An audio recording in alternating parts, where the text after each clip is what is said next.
चलिए, so please turn on your videos.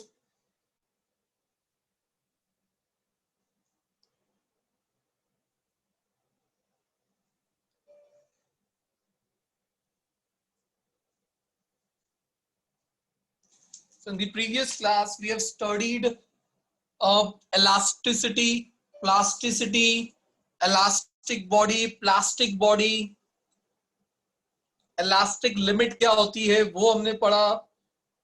What is the reason behind restoring force, and then finally stress. So आज उसी के connection में है आगे का पार्ट.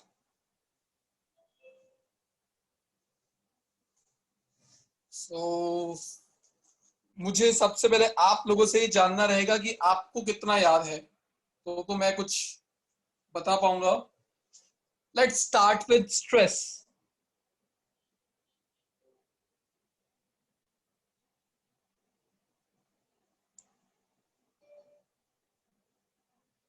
ऑलरेडी रिया हम वो कर लेंगे.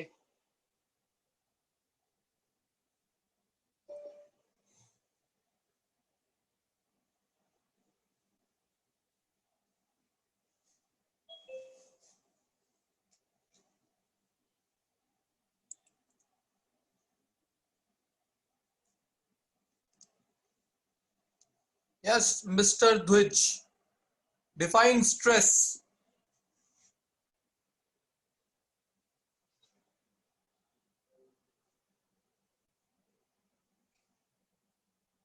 Dwij.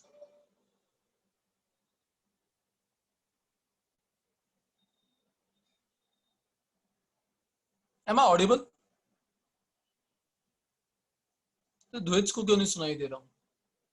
मस्ती कर रहा है मेरे साथ.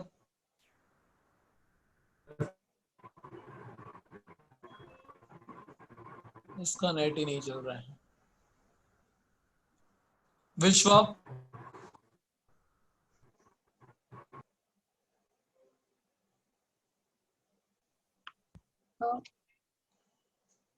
यस विश्वा, स्ट्रेस क्या था, क्या डिफाइन किया था? बड़ा इजी सा डेफिनेशन था स्ट्रेस का. जो हमारा जो रिस्टोरिंग फोर्स होता है वो पर Yes. यूनिट में हो तो वो स्ट्रेस कहलाता है. मतलब restoring force in per unit area. Per unit area. Yes. तो restoring force per unit area is nothing but stress.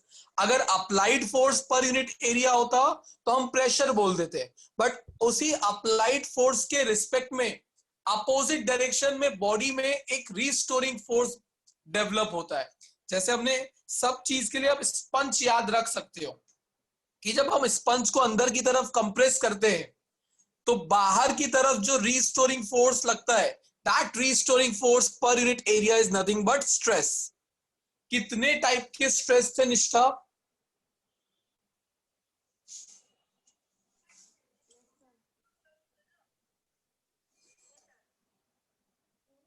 Types of stress.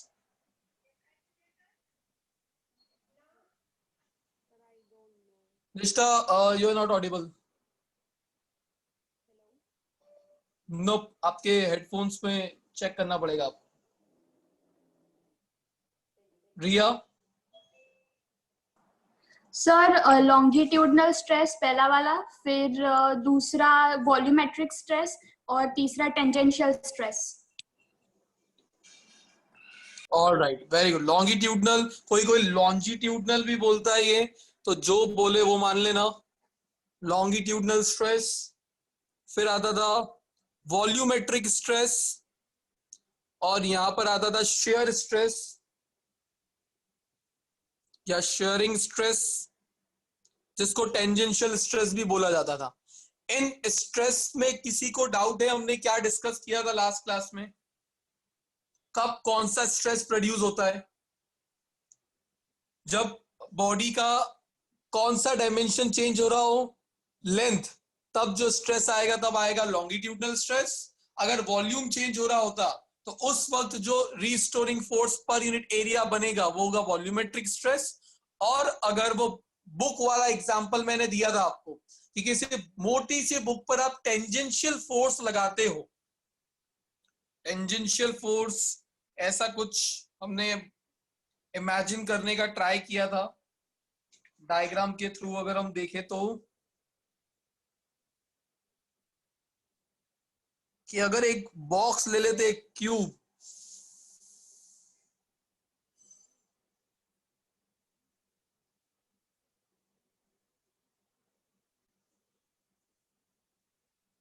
तो अगर इस पर मैं आगे की तरफ एक टेंजेंशियल फोर्स लगाता तो पीछे की तरफ जो रीस्टोरिंग फोर्स डेवलप होता, that restoring force per unit area is nothing but sharing stress या tangential stress.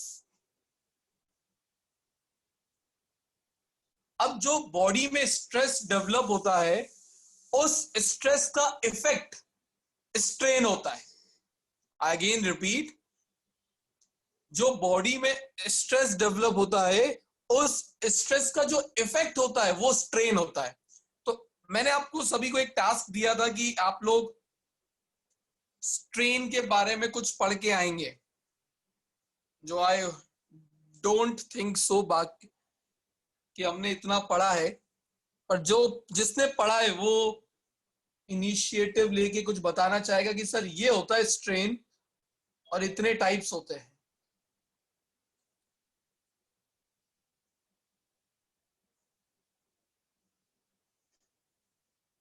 Yes Nishit. Sir, strain is the change in dimension upon the original dimension.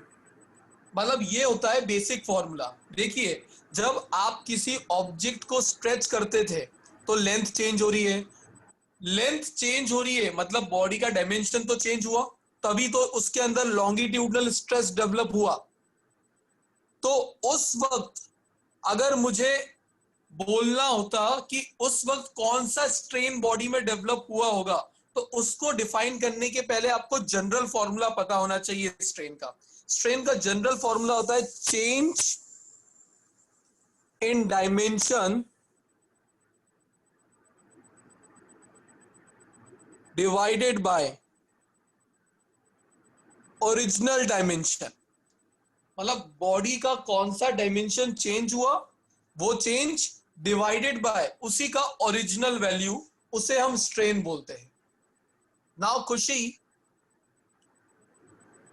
कितने टाइप्स के स्ट्रेन हो सकते हैं?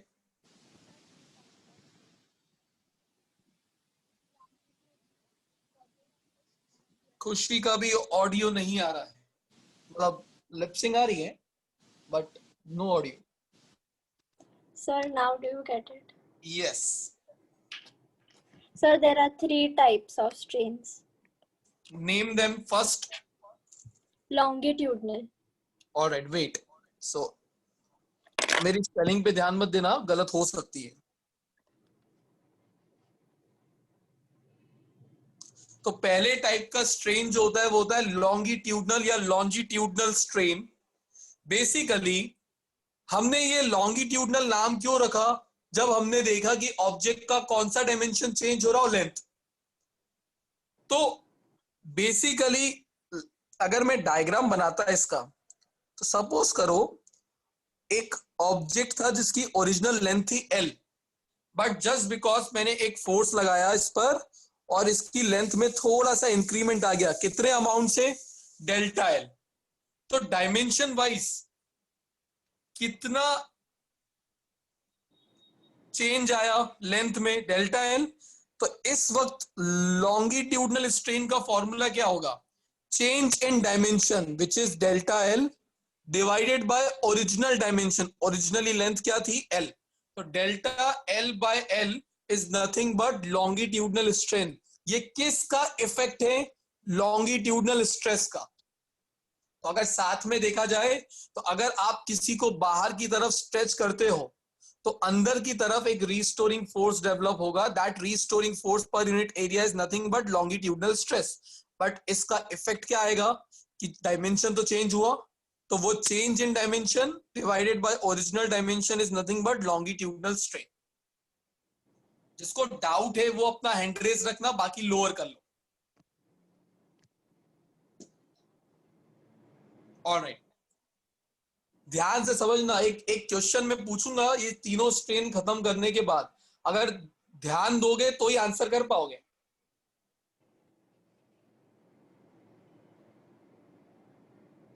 तो ये तो बात हो गई लॉन्गिट्यूडनल स्ट्रेन की, which is defined as change in length divided by original length। अब आता है सेकेंड टाइप का, खुशी। Volumetric strain. Yes, volumetric strain.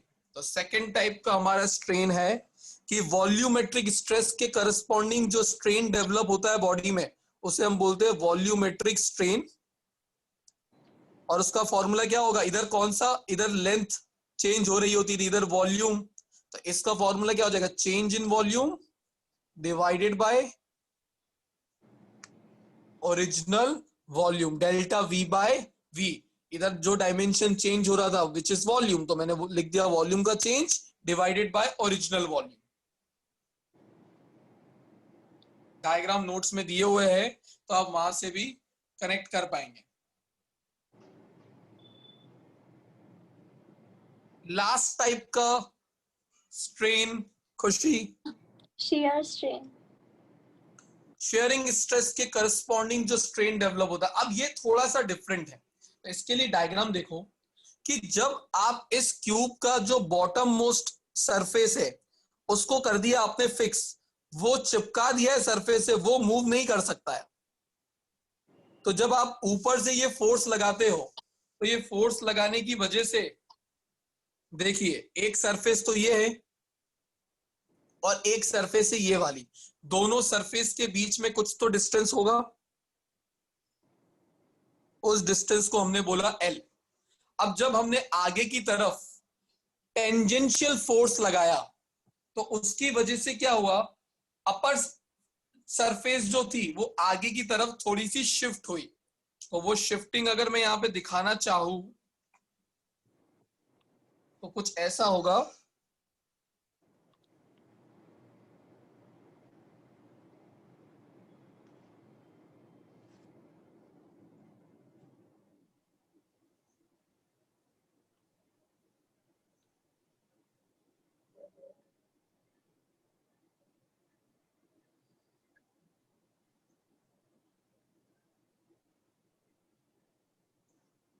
Imagine हो रहा है डायग्राम कि इस तरीके से हमारा बॉक्स जनरली घर पे हमने फेस किया होता है, आगे की तरफ शिफ्ट हो जाता है। अब देखिए अपर सरफेस कुछ आगे चले गई, ये कितना आगे गई है, लेट से x। तो शेयर स्ट्रेन को, थर्ड टाइप के स्ट्रेन को हम डिफाइन कैसे करेंगे, ये x by distance between the two surface, parallel surface, x by l। अब एक लॉजिक यहां पे लगाना, ऐसी बहुत सारी सरफेस इमेजिन करो, एक के ऊपर एक के ऊपर एक के ऊपर एक के ऊपर एक के ऊपर, तब जाके यहां सब इस सरफेस पर पहुंचे हम। जो सबसे ज्यादा डिस्प्लेसमेंट हुआ है वो तो टॉप मोस्ट सरफेस का हुआ है। तो अगर मैं इस सरफेस की बात करता तो ये सरफेस तो इससे कुछ कम आगे गई है, ये वाली और कम आगे गई है। तो सिर्फ x बोल देना शेयर स्ट्रेन वो रॉन्ग था। तो हमने क्या बोला, x पर यूनिट लेंथ, कि अगर हम इस x की बात करेंगे तो हम लेंथ कितनी कंसीडर करेंगे, इतनी। अगर हम इस x की बात करेंगे तो हम लेंथ कितनी कंसीडर करेंगे, इतनी। सो दैट हमेशा ये रेशो सेम बना रहे। अब अगर यहां पर आप देखो तो आपको एक ट्रायंगल बनता हुआ दिखेगा, ऐसा कुछ, जिसमें ये x है, ये l है, और ये लेट से एक एंगल बन रहा होगा, बहुत छोटा होगा पर बन रहा होगा फाई। ये यहां वाला मैंने ट्रायंगल यहां बना दिया। तो what is x by l, angle के सामने होता है परपेंडिकुलर, और ये है बेस। तो परपेंडिकुलर बाय बेस क्या tan फाई का एंगल फॉर्मूला बनता है। तो x बाय l को आप और क्या बोल सकते हो, tan फाई या tan थीटा, जो भी बोल रहा है, फाई बोलना है थीटा बोलना है आपके ऊपर है। तो ये होता है शेयर स्ट्रेन। तो आपको नोट्स में इसका फॉर्मूला डेफिनेशन दोनों दिया होगा। क्लियर है कि हर स्ट्रेस के करस्पॉन्डिंग एक टाइप का स्ट्रेन बॉडी में प्रोड्यूस होता है। अगर लॉन्गिट्यूडनल स्ट्रेस होगा तो उसके करस्पॉन्डिंग जो स्ट्रेन डेवलप हुआ होगा वो था लॉन्गिट्यूडनल स्ट्रेन। वॉल्यूमेट्रिक स्ट्रेस की करस्पॉन्डिंग जो स्ट्रेन डेवलप हुआ वो volumetric strain. And sharing stress के करस्पॉन्डिंग, शेयरिंग स्ट्रेस को इन्होंने रिप्रेजेंट जिससे किया है वो देख लेना। अब यार रिप्रेजेंटेशन एक्चुअली यहाँ पे इसका कुछ नहीं होगा, आगे एक मॉड्यूलस ऑफ इलास्टिसिटी पढ़ेंगे उसमें हम देख लेंगे। सो शेयरिंग स्ट्रेन के करस्पॉन्डिंग जो स्ट्रेन डेवलप हुआ वो हुआ शेयर स्ट्रेन। मतलब 3 टाइप के स्ट्रेस, 3 टाइप के स्ट्रेन। स्ट्रेस का basic formula, general formula, restoring force per unit area. Restoring force per unit area से अगर मैं यूनिट बनाने जाऊंगा स्ट्रेस की तो फोर्स का होता है न्यूटन, एरिया का होता है मीटर स्क्वायर। तो newton per metre square is the SI unit of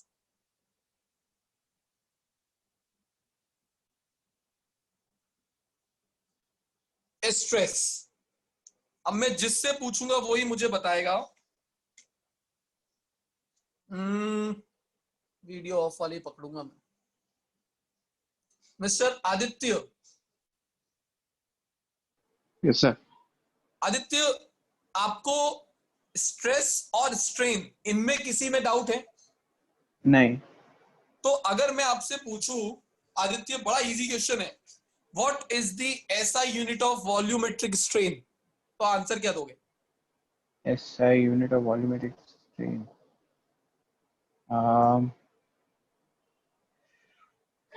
सोचो सोचो, थोड़ा बहुत सोचना पड़ेगा।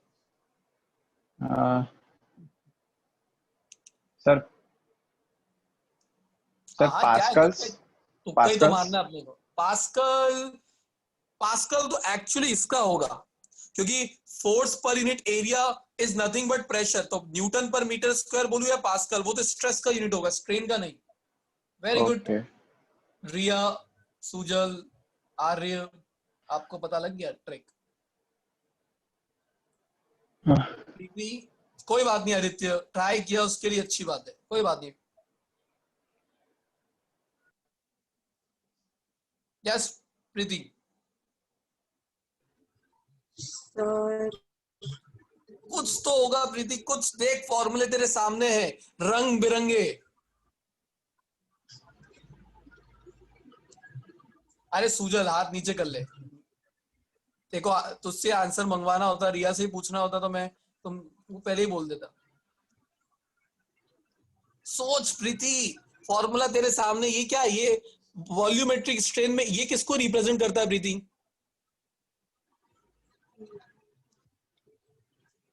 आवाज नहीं आई प्रीति की।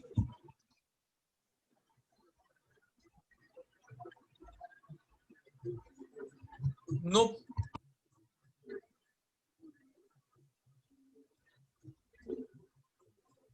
जानवी, एच वाली, JH वाली।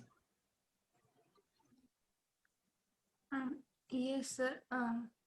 It is dimensionless. Yes, it is a unitless, dimensionless quantity. अरे वॉल्यूम बाय वॉल्यूम, ऊपर भी वॉल्यूम नीचे भी वॉल्यूम, उड़ा दिया एक दूसरे को। ऊपर भी लेंथ नीचे भी लेंथ, उड़ गए। तो ये तो मैंने आपसे एक ट्रिक क्वेश्चन पूछा था। तो it is a unitless, dimensionless quantity.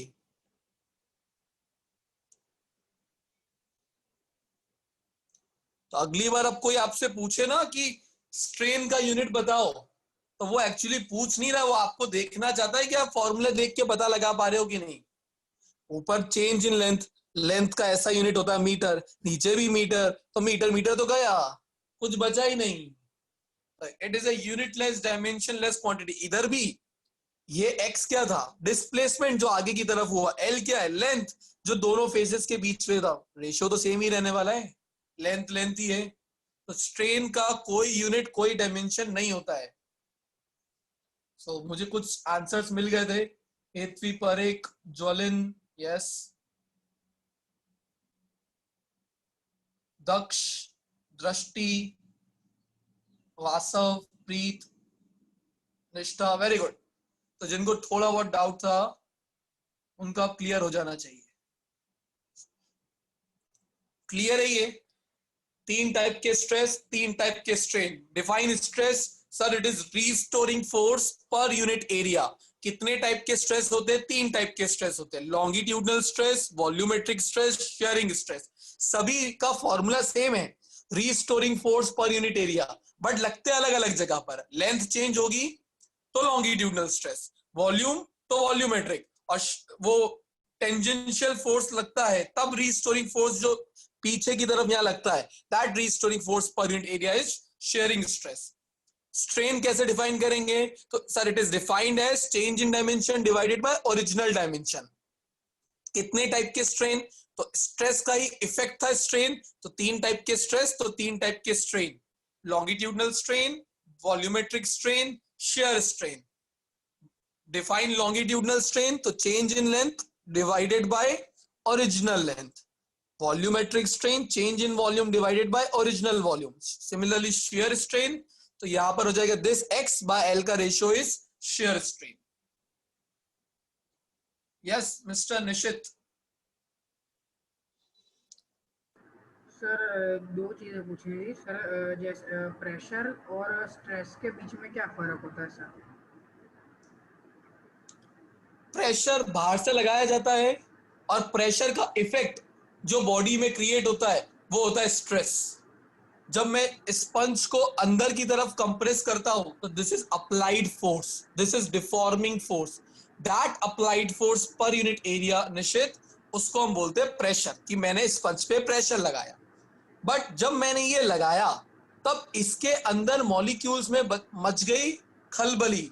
याद करो, वो अपने कंफर्ट जोन से डिस्टर्ब हो गए.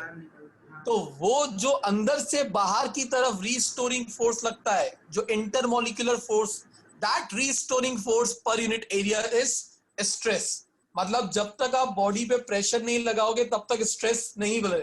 मतलब ये सीक्वेंस में क्रोनोलॉजी समझिए निश्चित.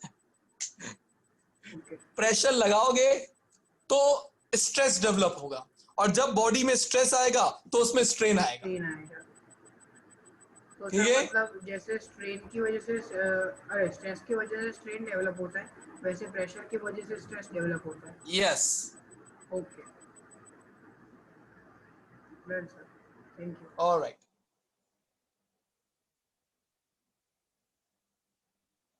चलिए तो अब थोड़ा आगे बढ़ते हैं, और अब कोई मुझे बताओ इलास्टिक लिमिट क्या थी. बड़ी इजी सी चीज थी जो हमने डिफाइन की थी. चैट बॉक्स में मत बताना, रेज हैंड करो.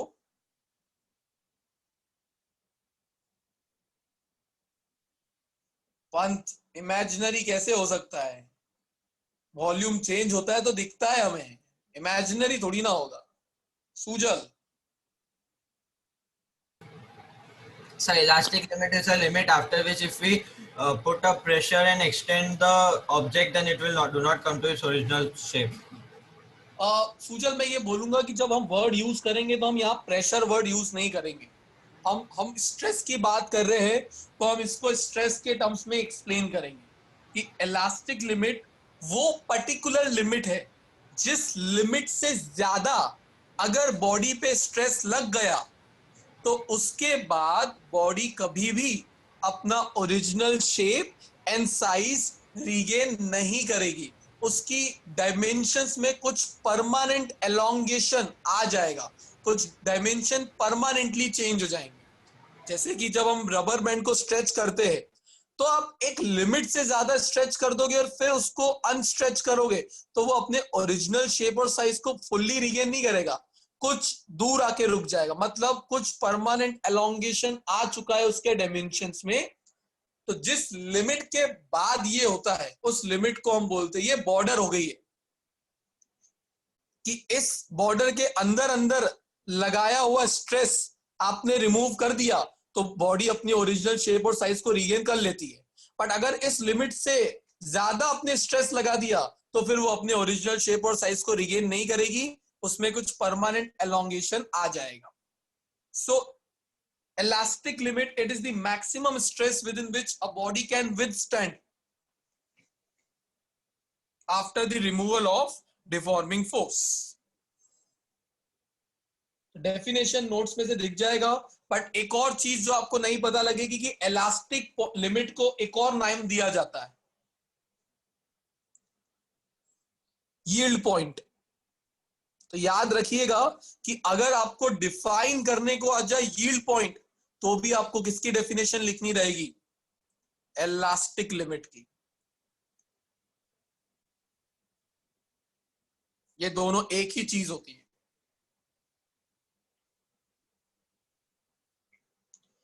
It is the maximum stress within which the body regain its original shape and size after the removal of deforming force. बोलिए निश्चित। सर नोट्स में मतलब जो दिया हुआ है ना इलास्टिक लिमिट जो यील्ड पॉइंट है सर, उसमें जो सेकेंड लाइन लिखी है ना, if the deforming force exceeds the elastic limit the body acquires a permanent set और deformation and it is said to be overstrain. Sir permanent set मतलब क्या होता है? उसके डायमेंशन में कुछ परमानेंटली चेंजेस आ जाना। Okay okay, alright. अब समझिए, एक लॉ है, बड़ा इंपॉर्टेंट है, और चैप्टर नंबर 6 में भी पढ़ा, बट 6 में और चैप्टर 9 में लॉ का नाम सेम है, अप्लाई अलग तरीके से हुआ है। तो कंफ्यूज मत होना, 9 आएगा तो ये वाला लिखना रहेगा, 6 में वो जो आपने शायद पढ़ा है या नहीं पढ़ा अभी चैप्टर 6 में, आई डोंट नो, वीडियो देखने पर बेस्ड है वो, हुक्स लॉ।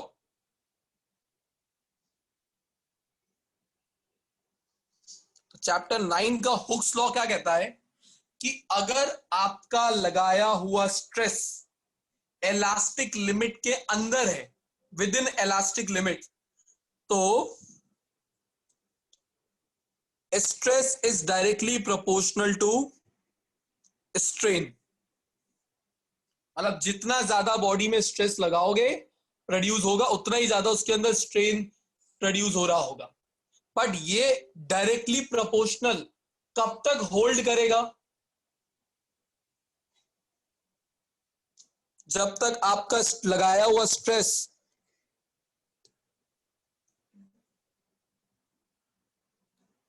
इलास्टिक लिमिट के अंदर हो। मतलब अगर आपको हुक्स लॉ, जनरली मैं आप सभी को बता रहा हूं, आप ये गलती करने वाले हो फ्यूचर में, जब मैं आपसे हुक्स लॉ पूछूंगा आज से 1 महीने बाद, तो 50% पब्लिक तो रिवाइज नहीं की होगी, तो वैसे ही भूल चुकी होगी। पर जिसको याद भी होगा वो क्या बोलेगा, sir stress is directly proportional to strain. जो कि बात सही है, बट नॉट एवरी टाइम, हर वक्त नहीं होगा। इसकी कंडीशन क्या है कि जब तक आपका लगाया हुआ स्ट्रेस इलास्टिक लिमिट के अंदर है, तब तक ही ये फॉलो होगा कि stress is directly proportional to strain. उसके बाद डायरेक्टली प्रोपोर्शनलिटी नहीं होगी, फिर ये अलग तरीके से बिहेव करेगा, वो हम स्ट्रेस स्ट्रेन कर्व के थ्रू समझेंगे। बट अगर आपको स्ट्रेस को डायरेक्टली प्रोपोर्शनल बोलना है स्ट्रेन से, तो ये लिखना जरूरी है, विद इन इलास्टिक लिमिट। जब आप ये लिखते हो तो टीचर को लगता है बच्चा पढ़ा लिखा है, इसको पॉइंट पता है कि कब ये चीज लिखनी है, stress is directly proportional to strain. तो ये बड़ा इंपॉर्टेंट चीज होती है जो हर टीचर आपकी कॉपी में देखेगा, जब वो ये देख रहा होगा कि क्या इसने ये लिखा है, विद इन इलास्टिक लिमिट। चलिए इससे आगे की बात करते हैं। बचपन से पढ़ते आ रहे हैं कि जब प्रोपोर्शनलिटी साइन हटता है तो लगा दिया जाता है कांस्टेंट। तो यहां पर भी बचपन का खत्म हुआ है। तो stress is equal to E proportionality. अभी तक साला हर जगह कांस्टेंट के नाम पे के लगा देते थे, अभी मैं के यूज नहीं कर रहा हूं, ई यूज कर रहा हूं। तो स्ट्रेस प्रोपोर्शनलिटी साइन हटाया तो कांस्टेंट इंट्रोड्यूस किया विच इज ई। तो ई का वैल्यू क्या हुआ, स्ट्रेस बाय स्ट्रेन। नोट्स में से देख के बताओ इस ई का नाम क्या है।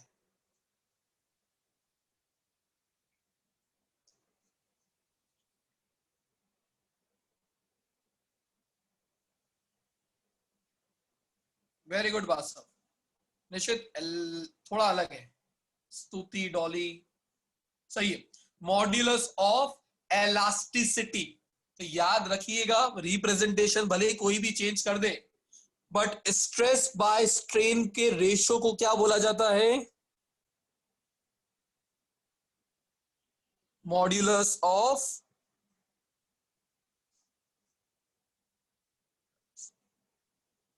elasticity.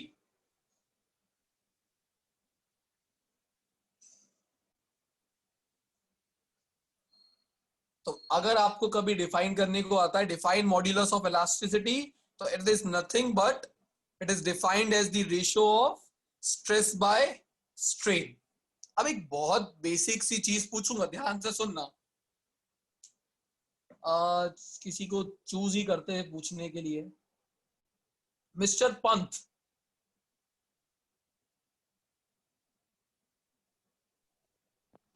Yes sir. Hi Pant, कैसे हो आप? मैं ठीक हूँ. ठीक हो सर, चल रही कट रही है जिंदगी. ठीक है पंत, कोई बात नहीं.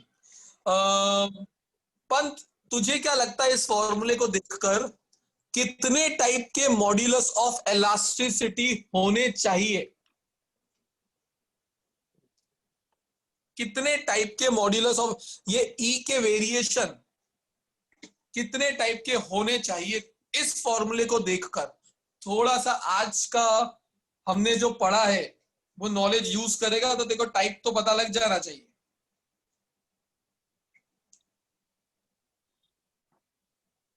कुछ भी आइडिया पंत? 2. 2 कैसे पता लगा? 2? अरे यार ये तो वोट गए. 2 कैसे पता लगा?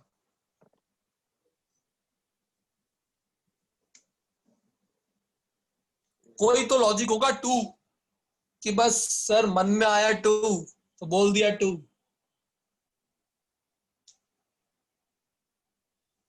अरे तो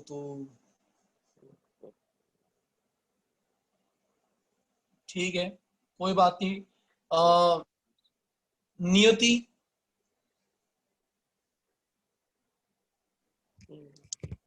सर 3 टाइप्स.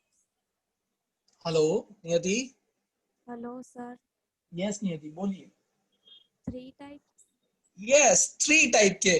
देखिए, एक तो होता है कि स्टार्टिंग में पूछ लिया जाए, तब तक सबको ढूंढ के रख लेना होता है. नोट्स आप ही के पास है, सबको पता है, चुपचाप. अब तो शक्ल भी नहीं दिखा रहे हो. क्लास में भी बच्चे इतने स्मार्ट थे, ढूंढ लेते हैं चुपचाप नजरें बचाकर. तो वो स्मार्टनेस होती है, तो वो ढूंढ ही लेना चाहिए. बट मैं आपको इस तरीके से विजुअलाइज करवा रहा था. नियति, आपका आंसर सही है कि अगर 3 टाइप के स्ट्रेस है, 3 टाइप के स्ट्रेन है, तो 3 टाइप के रेशो बनेंगे. That means modulus of elasticity भी 3 टाइप के होंगे. एक का नाम होगा यंग्स मॉड्यूलस, एक का नाम होगा बल्क मॉड्यूलस, एक का नाम होगा मॉड्यूलस ऑफ रिजिडिटी या शेयर मॉड्यूलस. तो अब 1 बाय 1 हम उनको समझते हैं. ये आपके नेक्स्ट सेशन के पहले पेज पे सब दिया हुआ है. तो पहले मैं वो डिफाइन कर रहा हूं, फिर ये स्ट्रेस स्ट्रेन कर्व पे जाएंगे कि ये क्या है. सबसे पहले तो आपको ये क्लियर होना चाहिए कि ये आपके मॉड्यूलस ऑफ इलास्टिसिटी 3 टाइप के होने वाले हैं.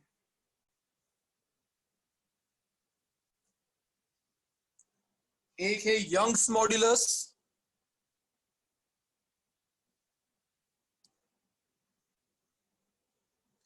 एक है आपका बल्क मॉड्यूलस,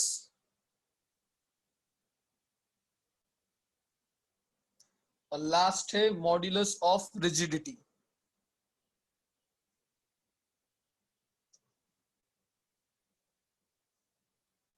यस वासव.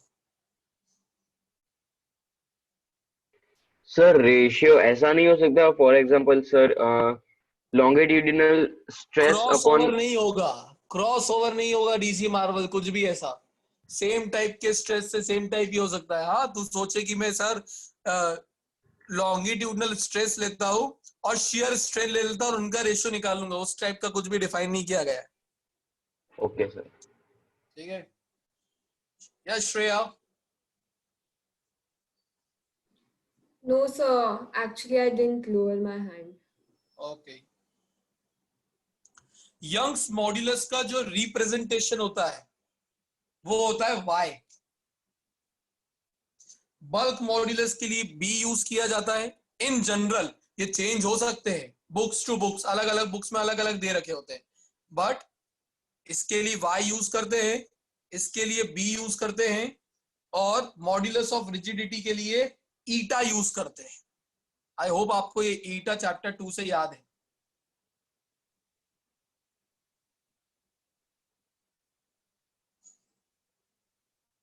ऑलराइट, अब अगर हम यंग्स मॉड्यूलस की बात करें तो यंग्स मॉड्यूलस होता है, पहले टाइप का स्ट्रेस कौन सा था? Longitudinal stress. तो यहां पर आ जाएगा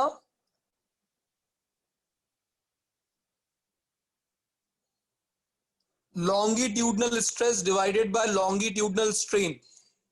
इस रेशो को बोला गया यंग्स मॉड्यूलस। वाई? इन्हीं 3 फॉर्मूले पे से पूरे चैप्टर में न्यूमेरिकल होंगे और कुछ नहीं होने वाले। इस चैप्टर के न्यूमेरिकल की खासियत क्या होगी? लगेंगे फॉर्मूले डायरेक्ट, बट कैलकुलेशन टफ होंगे। फिजिक्स में 2 ही टाइप बनते हैं, एक होते इजी कैलकुलेशन वाले बट फॉर्मूला ढूंढना टफ होता है, एक होते फॉर्मूला पता है इजी है बट उसको कैलकुलेट करना टफ हो जाता है। ये वो दूसरा टाइप है। सो लॉन्गिट्यूडनल स्ट्रेस का फॉर्मूला क्या था? Restoring force per unit area. और लॉन्गिट्यूडनल स्ट्रेन का फॉर्मूला क्या था? Change in length divided by original length. तो अगर इधर से मैं इसको फाइनल फॉर्मूला बनाता तो ये बन जाता F बाय ए, ये L ऊपर चला जाता, तो into L by delta L। कुछ गलती कर दूं तो बता देना मुझे। So this is the final formula for Young's modulus, जो आपको न्यूमेरिकल के लिए याद रखना है। ये हो जाता है आपका F, ये आप रीस्टोरिंग फोर्स, ये हो जाएगा लेंथ ओरिजिनल, ये हो जाएगा उसकी लेंथ में जो चेंज आया, और ये उसका एरिया।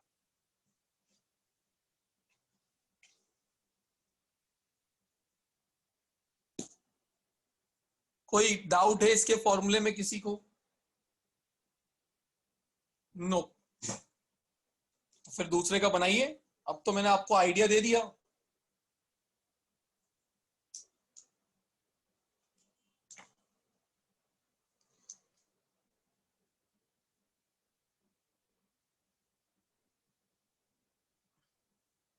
बल्क मॉड्यूलस के लिए बी था, तो वो था volumetric stress divided by volumetric strain.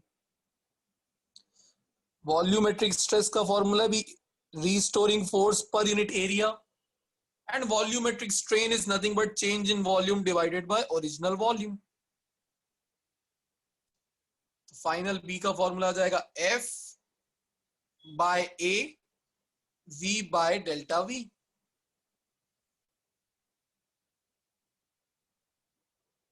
अब देखिए इधर फॉर्मूले में उन्होंने नेगेटिव साइन भी दिया है।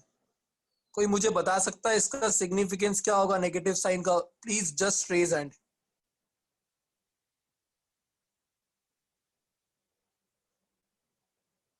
यस रिया। सर वो ये बताता है कि अगर वॉल्यूम तो फिर स्ट्रेस डिक्रीज होगा। मतलब जब हम अंदर की तरफ एक स्पंज, हमने स्फेरिकल बॉल लिया जिसपे हम अंदर की तरफ फोर्स लगा रहे हैं, तो जितना ज्यादा आप दबाओगे स्ट्रेस का वैल्यू तो बढ़ेगा, बट उसी एट द सेम टाइम उसका वॉल्यूम डिक्रीज भी तो होगा।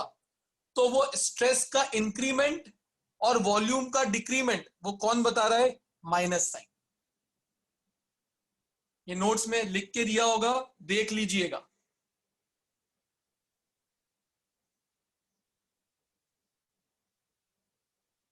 ये चैप्टर जनरली उन लोगों को सबसे ज्यादा काम आएगा जो सिविल इंजीनियरिंग में जाना चाहते हैं फ्यूचर में। अभी सबको काम आएगा 11th में नंबर लाने। तो एक लॉन्ग टर्म बेनिफिट है कि उन लोगों को ये चीजें बाद में भी आती है।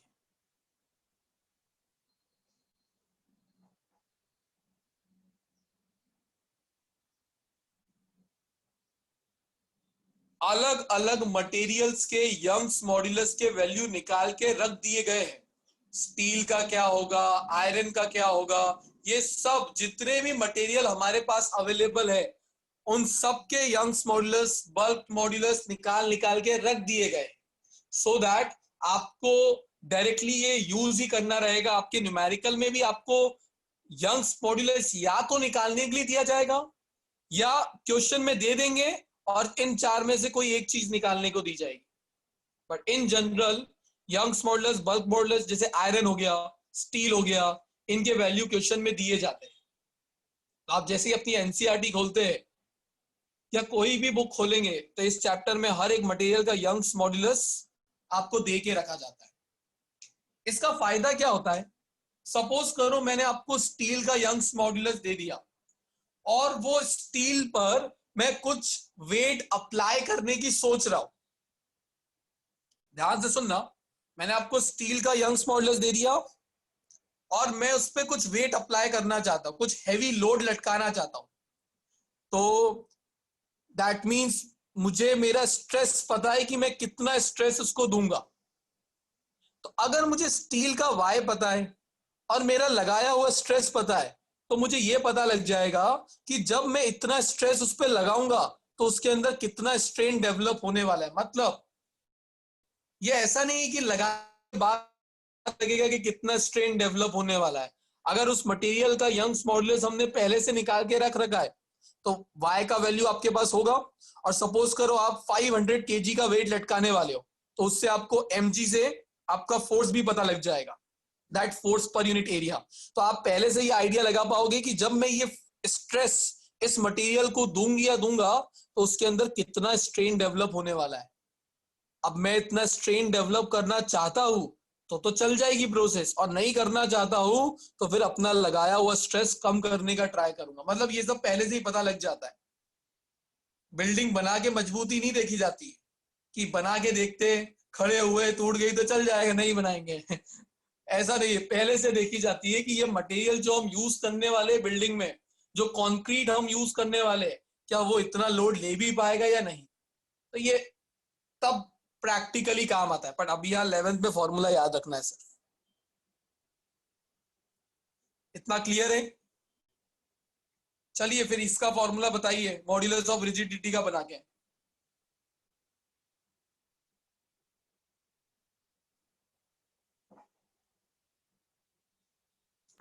हाँ सर, तो मतलब सर ये यंग्स मॉड्यूलस का फॉर्मूला सर मतलब निकाला कैसे वैल्यू? इनके अलग अलग मेथड होते हैं, वो अभी आपको नहीं सिखाए जाते, ये डायरेक्टली बाद में आते हैं। डिवाइसेस होते हैं निकालने के लिए, ओके तो वो सब इंजीनियरिंग का पार्ट है। बट ये है कि निकाल के रखे गए हैं, सबके निकाल के रखे गए। ओके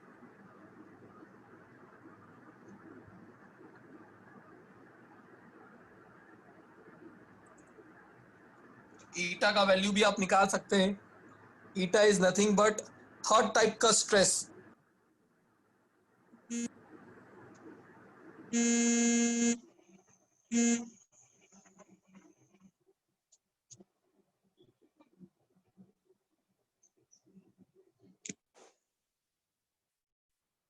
थर्ड टाइप का stress shearing stress divided by shearing strain.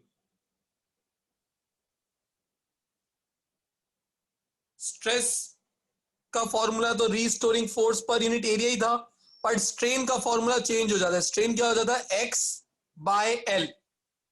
तो यहां से फॉर्मूला बन जाएगा F by A L by X, या एक्स बाय एल की जगह कहीं कहीं आपको थीटा भी लिखा मिलेगा, tan फाई एक्चुअली, क्योंकि अभी हमने देखा था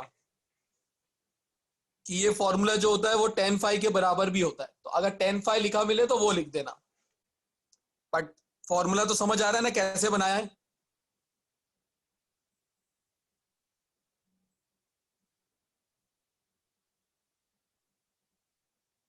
तो ये तीन टाइप के मॉड्यूलस ऑफ इलास्टिसिटी आपको याद रखने हैं। Young's modulus, bulk modulus, modulus of rigidity. Young's modulus का फॉर्मूला, बल्क मॉड्यूलस का formula and modulus of rigidity का formula with their mathematical representation y, b and eta।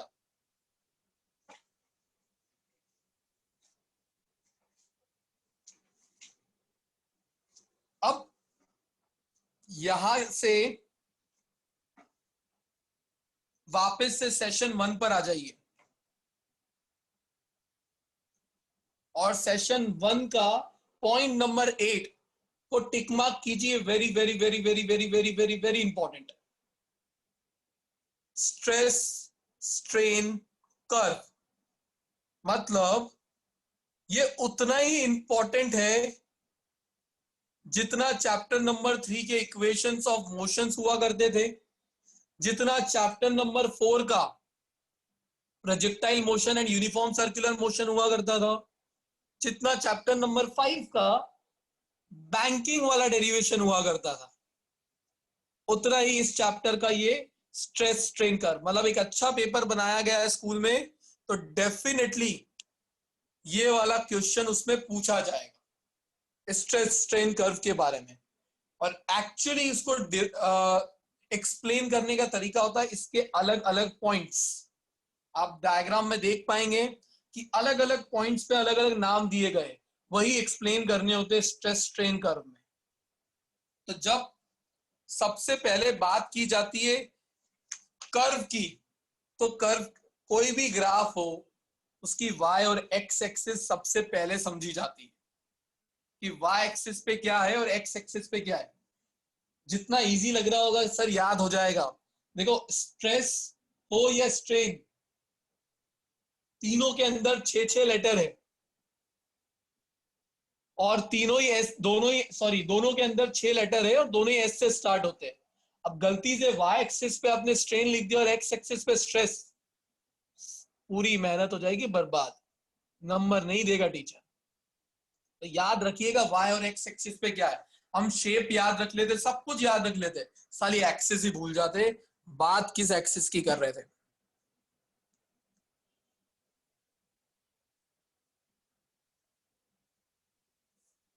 तो स्ट्रेस स्ट्रेन कर्व की axis पहले मैं बना रहा हूं,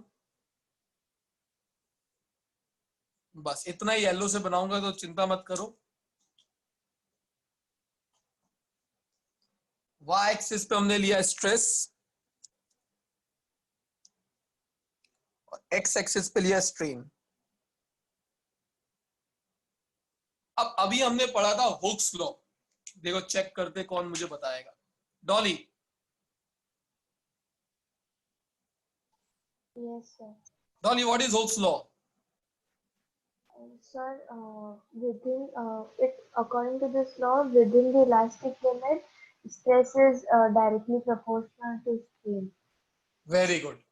Within elastic limit, stress is directly proportional to strain. अब आपको 11th 10th स्टैंडर्ड से डायरेक्टली प्रोपोर्शनल के लिए एक चीज पता है कि ओम्स लॉ में भी V डायरेक्टली प्रोपोर्शनल I के बराबर होता था तो स्ट्रेट लाइन बनता था. तो मतलब जब भी कभी कोई डायरेक्टली प्रोपोर्शनल की बात आएगी तो ग्राफ तब तक के लिए तो स्ट्रेट लाइन ही होगा.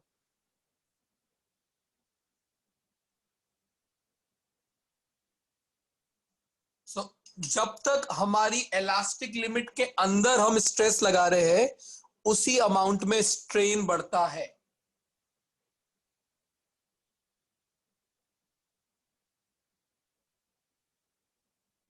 तो ये पॉइंट ए हुआ. बट ये ए पॉइंट के आगे एक छोटा सा बी पॉइंट आया है जिस पॉइंट को उन्होंने नाम दिया हुआ है इलास्टिक लिमिट.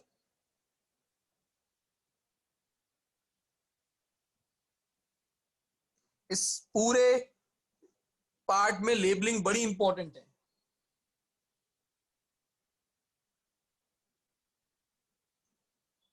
तो आपके मटेरियल की इलास्टिक लिमिट यहां पे खत्म हो रही है और देख सकते हो उसके अंदर अंदर ही ये स्ट्रेस स्ट्रेन के प्रोपोर्शनल है.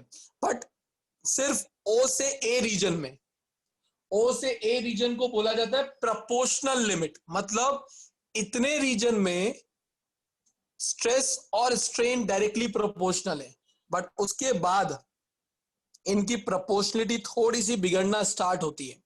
बट इलास्टिक लिमिट किस पॉइंट को नाम दिया गया है?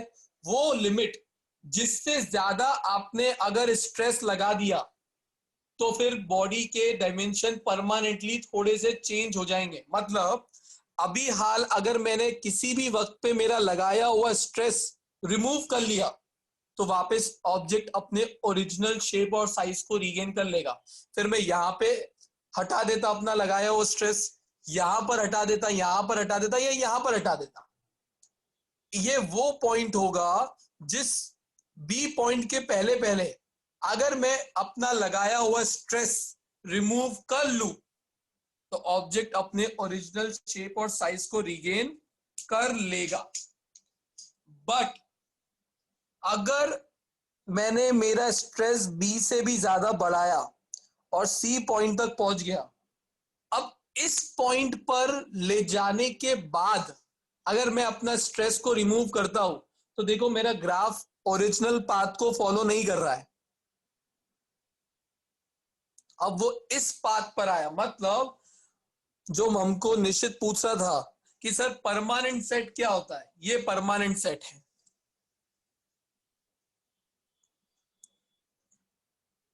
दैट मीन्स बॉडी के अंदर कुछ परमानेंटली डायमेंशन में चेंज आ चुका है, अब वो वापस से अपनी ओरिजिनल जगह पे नहीं पहुंच रहा है। उसकी लेंथ, अभी अगर लेंथ की बात करूं तो लेंथ कुछ बढ़ गई है, बट ये ज्यादा नहीं होती है, लेस देन 1%, मतलब ऑब्जर्व नहीं कर पाओगे आप।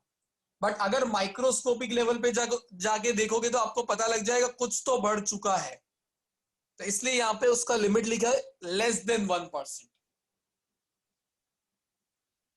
तो यहां पर अभी 2 पॉइंट्स की बात की है मैंने, बस एक पॉइंट मैंने बताया, ये जो पॉइंट था ये मतलब रेंज, ये था प्रोपोर्शनल लिमिट। प्रोपोर्शनल लिमिट मतलब जहां स्ट्रेस स्ट्रेन से डायरेक्टली प्रोपोर्शनल था।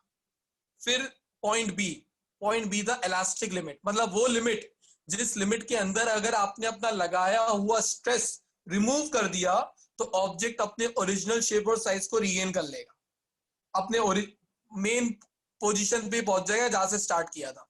बट अगर इस पॉइंट से ज्यादा आपने अपना स्ट्रेस कर दिया, देखो स्ट्रेस ऊपर की तरफ बढ़ रहा है, अगर थोड़ा और स्ट्रेस बढ़ाया और अब अपना लगाया हुआ स्ट्रेस रिमूव करते हो तो फिर वो अपने ओरिजिनल पाथ को फॉलो नहीं करता, वो एक नए पाथ से इधर आएगा और अल्टीमेटली उसके डायमेंशंस में कुछ परमानेंट सेट आ चुका होगा, which is less than 1%, but होगा। तो पहला इस कर्व का डेफिनेशन पूछा जाता है, इलास्टिक लिमिट का पॉइंट बोला जाता है, डिफाइन इलास्टिक लिमिट, और इस कर्व में बताइए। यहां तक किसी को कोई डाउट है तो पूछ लो।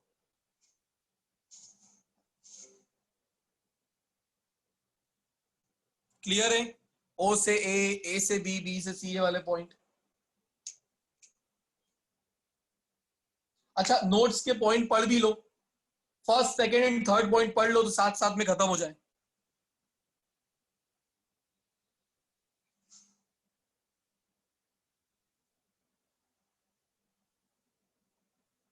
देखिए अगर आपने समझा है तो आपको वर्ड टू वर्ड लिखने की जरूरत नहीं है, आप अपने लैंग्वेज में वो चीज एक्सप्लेन कर सकते हैं, बस सही होनी चाहिए।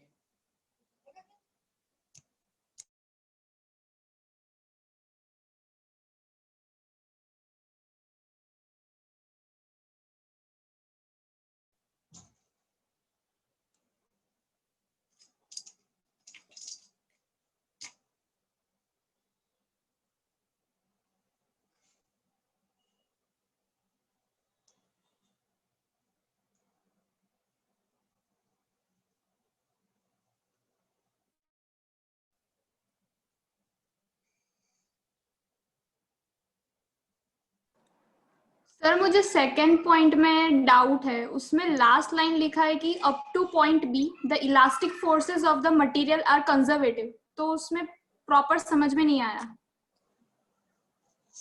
Up to point B, the elastic forces of the material are conservative. Conservative forces पता है रिया क्या होती है? चैप्टर नंबर 6 में पढ़ा था।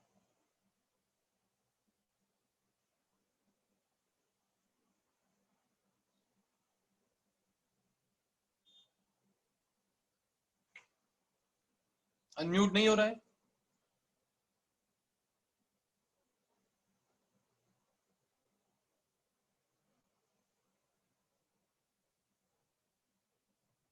रिया मैं ऑप्शन तो दे रहा हूँ अनम्यूट करने का।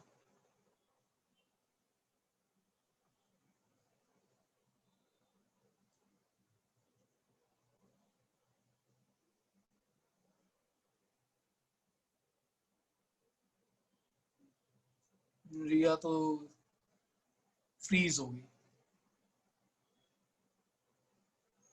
चलिए, इस पॉइंट का मतलब है कंजर्वेटिव फोर्सेस ऐसी फोर्सेस होती जिनका वर्क डन इनिशियल और फाइनल पोजीशन पर डिपेंड करता है, पाथ पे डिपेंड नहीं करता है। तो इस पॉइंट के अंदर आप कभी भी अपना लगाया हुआ फोर्स हटा देते तो वो वापस अपनी ओरिजिनल पोजीशन पर आ जाता है, मतलब इनिशियल एंड फाइनल पोजीशन फिर सेम हो जाती है। तो मतलब तब आपका वर्क डन 0 रहेगा, ये वो बताना चाह रहे हैं। बट ये लिखने की जरूरत नहीं है, ये एडिशनल पॉइंट है, नहीं भी लिखोगे तो चल जाएगा, इसका कोई यूज नहीं है यहाँ पर, सिर्फ याद रख सकते हो।